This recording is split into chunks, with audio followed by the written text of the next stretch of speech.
سلامونه او نیکې هیلې ټولو افغانانو ته. افغانانو ورونو، نن د ډاکټر صاحب نجیب د ډورنلینډ شهید 30 کلنه یا 35 کلنه کلینه منځل کېږي. خو بعضې د KGP ایجنټان، بعضې د ISI او د CIA ایجنټان د هغې مخالفت کوي چې ډاکټر نجیب چې وه کمونست او خلک یې وژلي. اول موږ دا سوال کوو د دغې لنډغرو KGP ایجنټانو او د ISI د CIA ایجنټانو نه چې تاسې ما ته یو توره وښیوئ چې په دې 45 کالو کې چې تاسې په افغانستان کې دا د جهاد په نوم باندې یو فساد شروع کړی، تاسې ما ته یو شی وښیوئ چې تاسې یو توره کړي، نو بیا به ډاکټر صاحب نجیب موږ پرېږدو. ولې دا ځوانان هغه پسې ودرېږي؟ ولې 40 کاله پس یا 50 کاله پس ډاکټر نجیب بېرته ژوندی کېږي؟ څه وجه ده؟ زما غونته کې د مجاهد کورنۍ سره چې تعلق یې په دې عمر کې د ډاکټر نجیب صفت کوي، څه وجه ده؟ تاسې نه د پوښتنه کوم. تاسې چې وایئ چې ډاکټر نجیب کسان بې ګناه افغانان یې شهیدان کړي، دا مې درسره ومنله.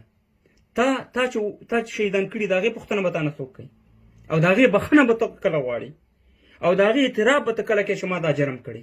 ته خو اوس هم راځې د جهاد په نوم باندې ما غولې. دا څنګه جهاد دی چې د امریکایانو سره نه کېږي او د روسانو سره کېږي؟ د امریکایانو اوس ډالر رالی. تاسې د دې جواب راکړئ، د دې جواب او خاینینو چې تاسې په 1915 کې پاکستان کې څه شی کول؟ تاسې په هغې وخت کې د کرنل امام کتاب وګورئ افغانانو، د کرنل امام انټرویو اورئ. هغه وایي چې په 1904 جولای 9 میاشت کې موږ د افغانستان په خلاف د مسلح جنگ او د جهاد پروګرام ونیو او امریکې په خوښه وانې. زه ولاړم امریکا کې مې ټرینینګ کوو. نو په هغې وخت کې خو نه په افغانستان کې روسانو، نه په افغانستان کې امریکایانو. تاسې د دې جواب دې ملت ته ورکوئ. تاسې د هغه بې ګناه افغانانو چې په کابل کې متیاز زره شهید کړه د خپل شخصي د قدرت دپاره، چې د هغې بچي، د هغې لورګانې اوس د هغه شهیدان اوس زلمیندې او پیغلې دي، هغه تا نه د دې سوال کوي. د هغې جواب به څوک وایي؟ تا سره د هغې جواب شته؟ د ډاکټر صاحب نجیب موږ ولې ستایو؟ موږ داسې نه ویم چې هغې فلم نه دی کړی. موږ د هغې د 4 کاله چې د 1988 تر 1992 پورې وو، تاسې همدا زاري کولې، همدا تاسې ته د CIA د KGB او د ISI ایجنټانو تاسې همدا ویلې چې راځئ دا وطن مه ورانوئ، راځئ دا ټنګونه، دا توپونه، دا هلیکاپټرې، دا د وطن شتمني همسې ځای په ځای پرېږدو، راځئ چې هر شی کوئ، موږ د سزا سره تیار یم. خو تاسې خو په قرآن باندې یقین نه ساتئ. تاسې خو لاړئ په مکه کې قرآن وخوړه، د قرآن د پاسه وروختئ.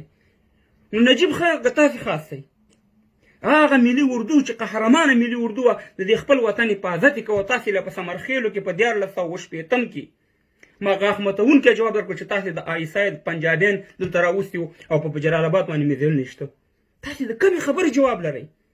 مجاهد معنا څه؟ مجاهد معنا د الله عسکر، الله او پیغمبر ته نږدې خلک.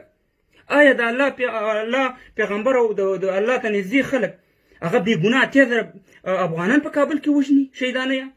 هغه خپل د وطن ټانګونه اره کوي، هغه خپل د وطن جازونه، توپونه اره کوي.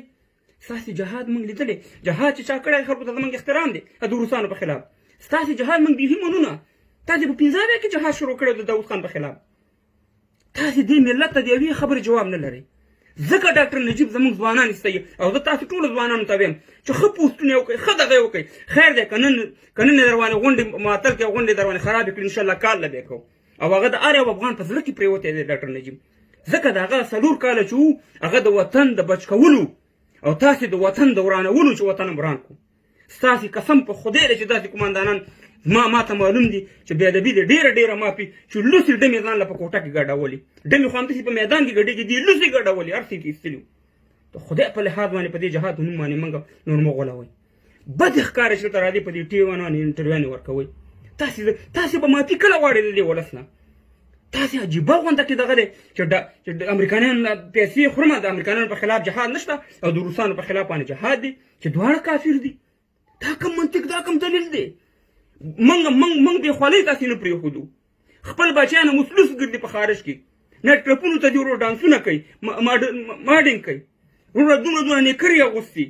د خدای په قهر ککړ شي، نور مه غولوئ دا ولس. موږ ډاکټر صاحب نجیب خو مړ دی، شهید شوی، هغې سره زموږ دغه خو د هغې خبرې موږ ستایو، ځکه هغې وطن جوړو، ځکه افغانان ورپسې دي. دې وطن کې هر چا ظلم کړی، خو څوک اعتراف کوي څوک یې نه کوي. تاسې اوس په خپل ظلم چې کوم ناروا عمل هم کړی افغانستان سره اوس په څه رقم خاوره ور واچوئ دلته راشي د ځوانانو ذهنونه خرابوئ الله تعالی سره دغه شته دی او انشاءالله ستاسې په مرګ باندې به زمونږ ځوانانه تړونه کوي او ډاکټر سیم نجیب د هر افغان په زړه کې یو غږ دی ځکه چې هغې دغه 4 کاله چې دي څه خبرې چې کړي د کاڼي کرښې وي نن تاسو سره د یوې خبرې جواب نشته تاسې د هغه شهیدانو چې بېګناه شهیدان کړي په کابل کې د هغې بخښنه وغواړئ د جهاد خبرې مه کوئ او تاسې خو یې بلکل مه کوئ دا په کوم کتاب کې راغلي چې د روسي سره جهاد او د امریکاني سره په یو کاسه خوړل